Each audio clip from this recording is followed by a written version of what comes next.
ପିଲାମାନେ ଆଜି ଆମେ ଗୋଟେ ସୁନ୍ଦର ଗପ କହିବା ନାଇଁ ଶୁଣିବା ଆଜି। ସେଇ ଗପର ନାଁ ହେଲା ବବଲୁ ହାତୀ। ହାତୀ କେବେ ଦେଖିଛ? ଦେଖିଛ? ତାହେଲେ ହାତୀ କୋଉଠି ରହେ? ଜଙ୍ଗଲରେ। ଆଉ ହାତୀର କଣ ସାମ୍ନା ପଟେ ଗୋଟେ କଣ ଅଛି କହିଲ ଦେଖି? ଶୁଣ୍ଢ ଅଛି। ଆଉ ଗୋଡ଼ କେତୋଟି? ଚାରିଟି। ଆଉ ତାର କାନ ଗୁଡାକ ଖାଲି ବଡ଼ ବଡ଼ ଫୁଲା ପରି କାନ ନାଇଁ? ତାହେଲେ ହାତୀର ତାହେଲେ ରଙ୍ଗ କିପରି? କଳା ରଙ୍ଗ ନାଇଁ? ତାହେଲେ ସେଇ ହାତୀ ବିଷୟରେ ଆଜି ଗୋଟେ ସୁନ୍ଦର ଗପ କହିବା। ତାହେଲେ ସେଇ ଗପଟି ଆମେ ଆରମ୍ଭ କରିବା। ସେ ହାତୀର ନାଁ ହେଲା ବବଲୁ। ହାତୀର କଣ ନା? ବବଲୁ। ବବଲୁ ହାତୀ କଣ ନା ପୋଖରୀରେ ଗାଧେଇବାକୁ ସେ ବହୁତ ଭଲ ପାଏ ହେଲା। ସେ ସବୁଦିନ କଣ କରେ ସେଇ ପୋଖରୀ ପାଖକୁ ଯାଏ ଆଉ ସେଠି ସେ କଣ କରେ ଗାଧାଏ। ତେଣୁ ଏଇ ବବଲୁ ହାତୀ ପୋଖରୀରେ ଗାଧଉଛି। ପାଣିରେ ସେ ଗାଧାଏ ଆଉ ସେଠି କଣ କରେ ଗାଧଉ ଗାଧଉ ସେ ଖେଳ ମଧ୍ୟ କରେ। ସେ ଡିଆଁ ମାରେ ସେଠି ପାଣିରେ ସୁନ୍ଦରରେ ପିଚକାରୀ ମାରି ଚାରିଆଡେ ଛାଟି ବୁଲେ ନାଇଁ? ଏମିତି ସେ ପାଣି ଭିତରେ ବହୁତ ଖେଳେ। ଦିନେ ସେଠାକୁ ଗୋଟେ ଭଡ଼ା ବୋଲି ଗୋଟେ ତା ପରିକା ଜୀବ ଆସିଲା ହେଲା। ସେ ଜୀବଟା ଆସିଲା ତା ନାଁ ହେଉଛି ଭଡ଼ା। ଦେଖିବାକୁ ପୁରା ତା ଭଳିଆ କାହା ଭଳିଆ? ହାତୀ ଭଳିଆ ନାଇଁ? ସେ ଭାବିଲା ଏଇଟା ବି ବୋଧେ ଗୋଟେ ହାତୀ ଆସିଛି, ମୋ ସହିତ ସେ ସାଙ୍ଗ ହେଇକି ଖେଳିବ ଆଉ ସେ ଗାଧେଇବ।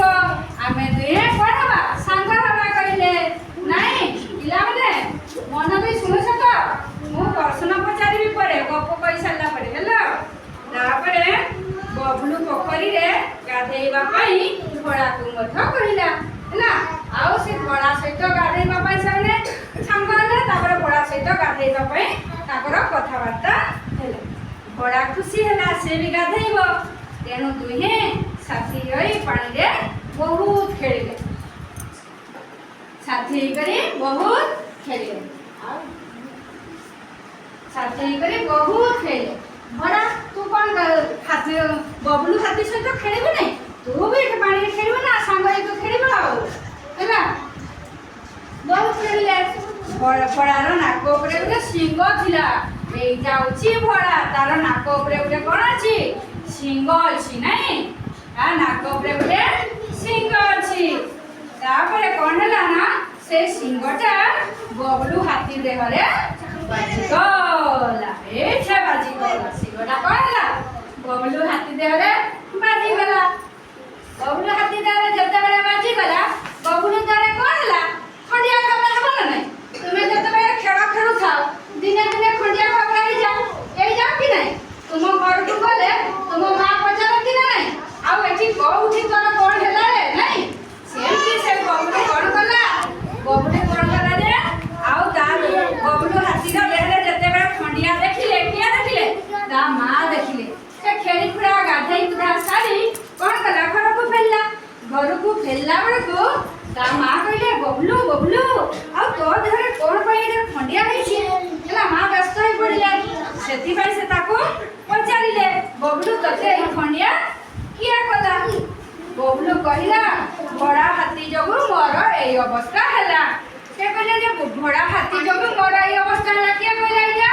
ବବଲୁ ହାତୀ କହିଲା।